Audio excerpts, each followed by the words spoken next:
Assalamualaikum warahmatullahi wabarakatuh. Kami dari kelompok 4 akan mempresentasikan mengenai etika periklanan beserta dimensinya. Kami dari kelompok 4 yang beranggotakan saya sendiri, Alvina Yuliantika, beserta rekan saya, Rizky Rifani, dan juga Jijang Suhendi, kemudian Nindya Putri Muslimah, dan Siti Nurmala Hadianti. Untuk mempersingkat waktu, marilah kita langsung kepada materi yang pertama yang akan disampaikan oleh saya sendiri, yaitu mengenai definisi iklan. Mungkin teman-teman udah pada tahu kan apa sih sebetulnya iklan yang sering kita jumpai di televisi, kemudian juga di baliho atau di radio. Untuk definisinya sendiri, iklan itu atau bisa yang sering kita sebut secara formalnya disebut dengan pariwara, yaitu suatu promosi barang atau jasa perusahaan dan juga ide yang harus dibayar oleh sebuah sponsor.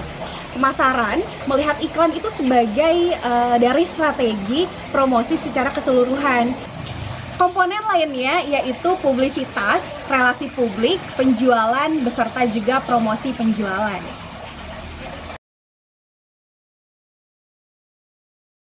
Saya akan menjelaskan tentang tujuan iklan. Tujuan iklan adalah suatu strategi pemasaran untuk mendekatkan barang yang hendak dijual kepada konsumen. Citra negatif iklan terhadap bisnis seakan bisnis adalah kegiatan tipu-menipu yang menghalalkan segala cara untuk meraih keuntungan tanpa memperhatikan berbagai norma dan nilai moral. Selanjutnya, saya akan menjelaskan mengenai prinsip-prinsip dalam iklan. Ada 4 hal, yaitu 1. Iklan tidak boleh menyampaikan informasi yang palsu dengan maksud memperdaya konsumen, atau di sini maksudnya adalah menipu. Tidak boleh ada tipu-tipu dalam iklan, harus sejujur-jujurnya. Apa yang mereka jual, itu yang mereka iklankan. Yang kedua, iklan wajib menyampaikan semua informasi tentang produk yang diiklankan, mengenai informasi produk, mengenai segala sesuatu hal yang menyangkut tentang produk tersebut, itu yang harus diiklankan. Tidak boleh melenceng dari produk tersebut. Yang ketiga, iklan tidak boleh mengarahkan pada pemaksaan. Dan yang terakhir, iklan tidak boleh mengarah pada tindakan yang bertentangan dengan moralitas.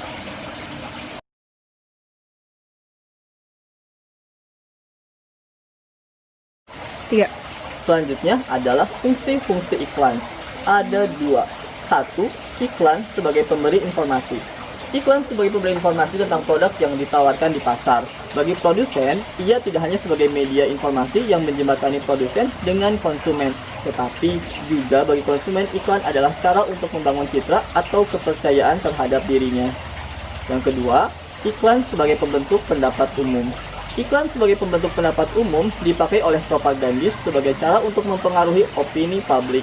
Dalam hal ini, iklan bertujuan untuk menciptakan rasa ingin tahu atau penasaran untuk memiliki atau membeli produk tersebut.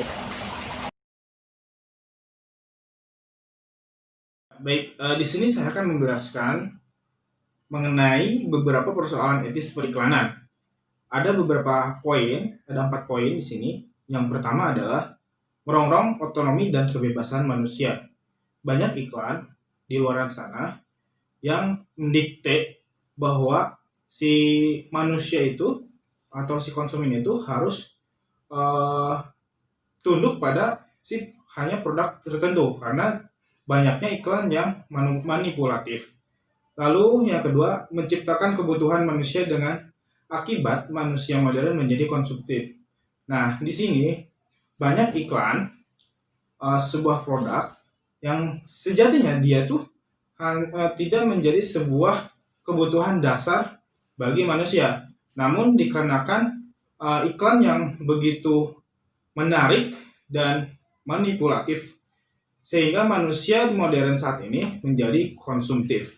Yang ketiga, membentuk dan menentukan identitas dan citra modern manusia.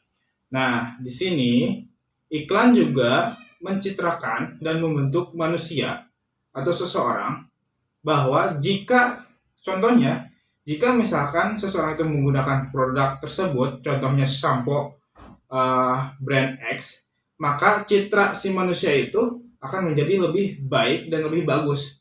Nah, di situ iklan membentuk dan menentukan identitas dan citra manusia modern.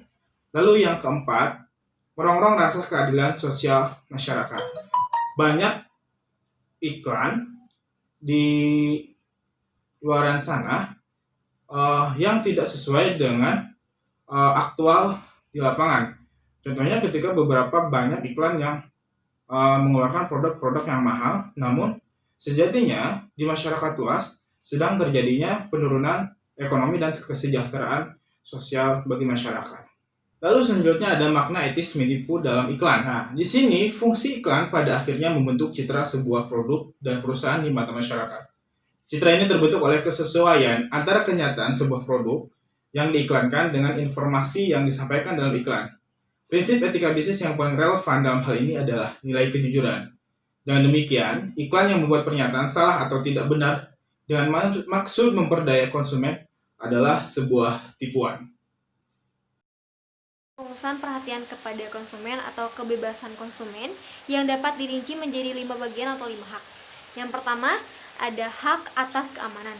Banyak produk mengandung resiko tertentu untuk konsumen, khususnya resiko untuk kesehatan dan keselamatan konsumen. Konsumen berhak mendapatkan produk yang aman. Artinya, produk tersebut tidak mempunyai kesalahan teknis atau kesalahan lainnya yang dapat merugikan konsumen. Yang kedua, ada hak atas informasi. Konsumen berhak mengetahui informasi yang relevan terhadap produk tersebut, semisal cara pemakaian. Yang ketiga, ada hak untuk memilih. Konsumen berhak memilih apa saja yang ditawarkan. Kualitas dan harga produk dapat berbeda. Konsumen berhak untuk membandingkan sebelum memutuskan untuk membeli. Yang keempat, ada hak untuk didengar. Konsumen berhak atas keinginannya tentang produk atau jasa itu didengarkan dan dipertimbangkan, terutama keluhannya. Yang terakhir atau yang kelima, ada hak lingkungan hidup. Produk tersebut bisa dibuat sedemikian rupa sehingga tidak mengakibatkan pencemaran lingkungan atau merugikan keberlanjutan alam. Oke, di sini saya akan memberikan contoh iklan yang tidak memenuhi etika dan bisa dibilang tidak layak tayang. Seperti yang sering kita jumpai, iklan-iklan di televisi, di radio, bahkan di media sosial. Nah, kali ini salah satu contoh iklan yang tidak memenuhi etika dan bisa dibilang tidak layak tayang adalah pompa air Shimizu.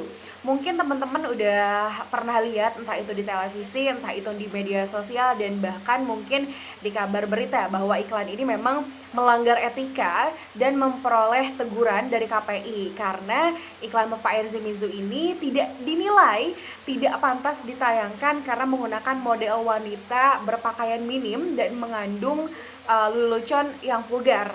Dan jelas KPI ini menyayangkan sekali karena iklan ini juga kerap kali tampil di jam prime time di mana anak-anak itu sering menonton.